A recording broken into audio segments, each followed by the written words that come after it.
really shouldn't sit next to the window when the sun's coming and going. Right now it's not there, but sooner or later it's going to come out and blind me and blind you guys from my shiny head. What? Hey guys, how you all doing? My name's Chris, if you didn't already know. And welcome to a Random Thoughts video. I don't know where that came from, the intro. I didn't know what I was going to say. I'm in improvised mode, which is why I'm doing this, because I've just literally filmed my latest review. You know, I finally remembered to do that, and I'm like, I still want to film because I was improvising that, as I always do, and I'm like, I could do a Random Thoughts video, so why not? Alright, let me just clock the time. I don't want to go on too long. So what shall I talk about while I have another cup of coffee? I'm on nights this week, so I need coffee. Actually, see, sun's come out. I'm not blinding you guys, am I? I'll just sit like this. Oh dear. Yeah, this is going to be very random. What was that? Oh, I must be tired because I'm in one of those moods. Oh dear. What was I going to say? I was going to say something. Oh yes, about coffee. The fact is, as much as I enjoy coffee and I always say that I need it, the thing is, not every now and then, most of the time, coffee has the opposite effect on me. It tends to make me tired, and I've always been like it. And yet, when people will have hot chocolate or something before they go to bed to make them sleepy, that wakes me up. And it wasn't until a few months ago I was talking about this to a friend of mine, and she said, yeah, that's a sign of ADHD. And I'm like, huh? What? Apparently, when you've got that, or you've suffered, well, not suffered, but had that your entire life, coffee tends to have the opposite effect. And I'm like, that does explain a lot. I mean, yes, I'm having coffee now because I say I'm on nights, not tights. What? Words are hard. I'm on nights, so I'm having coffee, but when I'm saying it's going to make me tired, I still feel like I still need it. I still feel like it will give me a kick, but not usually. I'm not saying it's going to make me fall asleep and make me miss work, although that wouldn't be a bad thing. No, what I'm saying is, it's always been a thing, and I never knew why until I was told, and I'm like, oh, so maybe I did or do have ADHD. I mean, I've known when I was younger, a lot of times I got hyper, just some sweets or a chocolate bar. Or as in later life, I discovered that if I say I had a Mars bar and then a pint of lager, whoo, I was off. I'm not going to talk about all my times I got hyper. What the? Seriously, it's been cloudy since I've got out of bed like nearly 2 hours ago. And then I saw a bit of sunshine while I was setting the camera up, and then it went away. I'm like, oh, okay. And now it's doing it more. Yeah, I don't feel like I'm properly explaining how coffee affects me. I do have coffee sort of to keep me going for the caffeine, I guess. But saying that, it's usually I'll have like cola, that'll keep me going, that has caffeine. But there have been times where I'm like, oh, I'll have a coffee, and then I get really, really tired. But I do like to go to Starbucks and stuff like that and have my coffee. Although generally I don't just have coffee, I have frappuccinos, which is very sweet, which has coffee in, and I don't feel tired after that, usually. Honestly, I don't know how to properly explain it, because here I'm saying coffee makes me sleepy, and I'm having coffee. It's also to warm me up, because for some reason I'm cold, so there's that. I guess it's because I just love coffee, and I felt like having a drink. I needed to warm up, hence the cup of coffee. I'm rambling on way too much about that.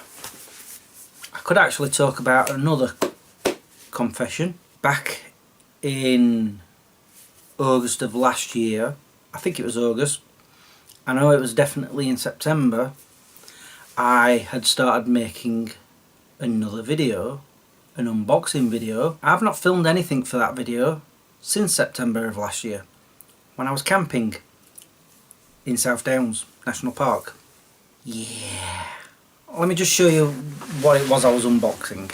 Or should I say had unboxed. This thing, this controller for the phone. And I was doing really well with the filming of it. You know, I'd done the whole unboxing thing, all the things that it came with, and trying it out, and hold on, let me just, oh, it's got a full battery at this moment in time, so I have charged it up. When did I do that? But yeah, that's my confession. I started making this video, like I say, summer of last year, and I've not touched upon it since. And I'm just wondering, should I continue doing that? Shall I make more of the video when I get around to it? Do you guys want to see me edit that video and, well, finish it off and put it together and post it online for you guys to see all about this thing? I mean, I could review it now, but I'm not gonna. And that's the other thing I should confess, is I still haven't done the Smegchris I wrote probably 2-3 months ago. And I'd like to say it's because I haven't had the time. We've been on 12 hours all the time.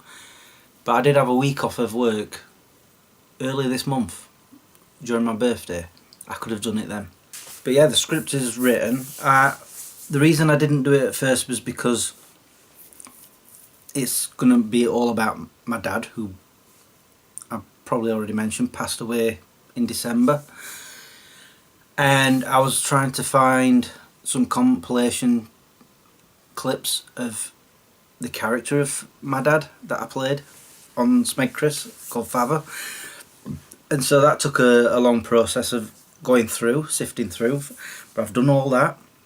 I've found a bunch of photos about him that I want to talk about. It's ready to film, and I just haven't done it yet. But I promise Smegchris is coming back. I know at least one of you keeps saying, yeah, right, whatever. It is coming back. I've already got ideas for other videos after that. I just want to write the scripts for them first. And I still haven't done that either. But I do know what I want to do. By gum. Is this turning into a confessions video? Is there anything else I want to confess? Well, I could talk about the fact that you probably can't see it at this moment. Oh, actually you can. See the shelves here? They're looking a bit bare. I've got rid of quite a lot of DVDs off the shelves. By got rid of, I mean I put them in cupboards upstairs. I needed the room. Honestly, this is a confession. I'd run out of room. Not just on this shelf. In fact, let me show you. Not just these shelves. As you can see, there's 2 spare now. But also over here, these are all the TV shows and whatnot. That was full as well. And because of that, I've not been able to put any of these DVDs away that are just stacking up on the side. And so what I've been doing is I had 2 cupboards full of VHS videos, and as a lot of people who watch my vlogs know, I've been trying to replace those VHS videos with DVDs. So now I've got a big pile of VHS videos sat on the floor upstairs. Another confession. But because I've done that, I've bought enough DVDs or DVD replacements for VHS that all the VHS videos are now in one cupboard, in one pile of boxes. So the other boxes that had the VHS videos are now empty, or were, until I started sifting through all the DVDs that I don't want on these shelves, or didn't mind not being on these shelves, and I've put them upstairs. You know, like for example, Cheers, because I've not long since watched all of that, so didn't really need it on the shelf. Knight Rider, because wasn't that long ago since I watched that. And also lots of films, some that I'm contemplating on getting rid of anyway, so because I don't really need them. But yeah, I've had to make room, so because of that pile, I need to deal with that pile. Anyway, I think I've done enough confessing. Shall I talk about some old work stories again? Just a few. because that's what I've been doing on these videos. Man, I've been talking quarter of an hour already. I'm sure I've edited some of that out. As normal, I keep a list of things on my phone, or a list of old work stories. Okay, well, the top of the list, because we're still talking about my time at Forge Masters, Sheffield Forge Masters, and I've put here, sent me to Holland. Now, this is another confession. I have planned on doing an entire video. In fact, I'm thinking of doing 3 parts of the time that I was sent to Holland. The reason I'm saying 3, because I was there for 3 weeks, and I thought, you know, because I've got all these logbooks that we had to do while we were there. We would like write down what we did during the day and stuff, and I felt like 3 weeks worth is going to be a long video, so I thought if I just do 1 week per video, it might work out. But I can talk about the passport situation. That's what it says. Prior to going to Holland, because I'd never had a passport before then. I was 22. Wow, 29 years ago. Bloody hell. Yikes. It was 1997, and what happened was Forge Masters had a relationship with a company called Hoogevens that was in Holland, and they decided for some unknown reason that they'd do sort of like a work transfer with the younger generation of their companies. So like Hoogevens were going to send loads of kids, well, young adults to England to work for a little while, and a bunch of our lads to Holland. And my name was thrown into the hat, I guess. I was told, do I want to go? And at first I was hesitant. I don't know why. But then I started thinking, well, this is an experience of a lifetime. You know, how often do you get offered to go or be sent to another country that you don't even have to pay for? You know? I don't even remember what the situation was with spending money. I'm assuming I had my own, but whatever. The passport situation was I didn't have one. So I don't know if it's still true to this day, but back then you could have your manager sign saying this is who this person is to get your passport, you know, a witness thing. So we sent the documents off to get the passport. What month was it? I can't remember if it was like September or October we went, but anyway, I just remember that a few weeks to going to Holland, I got my passport, but there was something wrong on it. I can't remember if it was my surname was spelt wrong or there was a number that was wrong, like my birthday or something, but it wasn't correct, and it was like, oh man, we need to send this back. So we had to fast track it, and we had to go through the emergency documentation thing about it. It's nearly 30 years ago, I can barely remember it. But we had to send it back pronto, and it was like, well, am I going to be going or am I not? Because if I don't get this passport, I'm going nowhere. It was 2 days before we were going that I finally got a new passport, and I was so hesitant to open it to see if they'd done it right. But eventually I plucked up that courage, opened it up, and I scanned through it. It was perfectly fine, and I'm like, blooming heck. Basically, that was a massive panic. Honestly, it wasn't just me panicking. My manager was panicking because he'd set up all this, you know, the flights, the accommodation, and everything else to get me to go, and we didn't know that I was gonna go or not. So yeah, that was a massive panic. But yeah, I'm going to talk about Holland in a separate videos at some point. Shall I do another one?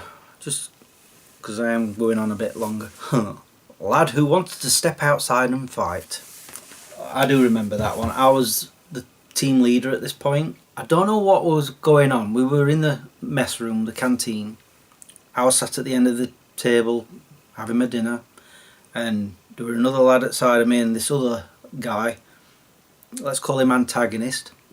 Ant. We'll call him Ant, short for antagonist. I can't actually remember his name, and I don't know what I said. I mean, I like to make jokes, as you know, but sometimes they can be off colour. I have this superpower, right?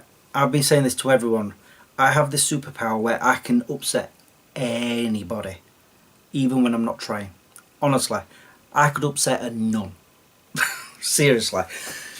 So I don't know what I said, but suddenly he's like, why don't we take this outside? He's like getting ready, all aggressive and everything. And he stood up and he's like, come on, let's take this outside. Me and you, we're going to have a fight. And I'm like, how old are you? I was like, mate, calm the heck down. I'm saying heck instead of the other word, which I actually use. Shut the heck up. Sit your bottom down and grow up, basically. I was just like, I was calm as anything, and I'm just like, dude, just shut up and sit down, eat your dinner, get over it. Honestly, he genuinely wanted me to go outside with him and start fighting. We'd have still got into trouble because we were still on the premises of the company. There were, well, I'm sure with a lot of companies there are rules that you don't fight. And to be honest, even if it did happen, not that I'd have gone outside, but if he'd have decided to deck me, I wouldn't have fought back because he'd have got sacked for that. But yeah, that was a very short story, but that happened. Yeah, I've got time for one more. Let me just see what the next one is, and if it's short, I'll say it. If not, I'll save it for next time. Might as well. This one particular time we had some scaffolding up against what we called the induction furnaces. I'm not going to go into details, but it was just these machines, and they were pretty tall. They must have been about 30 or 40 feet high, something daft like that. But we had scaffolding up there because it was all getting repainted and stuff. And one of the lads that I worked with was afraid of heights, but we'd gone up because we were the ones doing the painting, so we were allowed to go up. He started like having a little panic because he was at the top, and I'm like, you're not afraid of heights, are you? He's like, yes. So don't judge me on this, I was young, okay? I grabbed the scaffolding and I just started going like this, rocking it. Oh my god, did he panic. I was in stitches. I know I should be ashamed of myself, but I'm not. I thought it was hilarious. I still think it's funny. I mean, it wasn't going to collapse, come on. Well, it didn't, so there's that. But yeah, I was doing this, rocking it, and he was like, right, I'm going downstairs, I'm going back down the ladder. There was another moment that I wasn't involved with, and it was hilarious but disgusting. Again, he'd gone up the scaffolding, the scaredy cat, we'll call him Scaredy Cat, and he was up there with another guy, and they started coming down. And at one point I heard, now then, the other guy was shouting to Scaredy Cat. He's like, look up. So he looked up just to see the other guy's bare bottom in his face. He'd pulled his trousers down and his pants right in front of him as they were coming down the ladder, you know, because you're coming down backwards. And I looked up as he said it, and I was just like, oh my god, I was in stitches. But yeah, disgusting. But it was so funny. Oh man. Yeah, that's all I'm going to talk about. That's it. I think I've talked enough. I've got many more memories from there. Right guys, I'm going to sign off now because all of a sudden I'm very warm and sweaty. It might be because I've finally finished my coffee. Whew, I am. I've suddenly gone warm. What the heck? And it's certainly not because the sun came out again, because it hasn't. So all that's left for me to say now is thank you for watching and subscribing if you have, and liking this video if you did. Until the next time, peace out. You know, when I say I've got old work stories, let me just say by doing this, yeah, I'm scrolling through all the notes and there's quite a lot, and I'm just reading some of them and I'm like, I've forgotten a lot of these. I'm so glad I've written them down. I mean, I hated that place, but I've got a lot of good memories.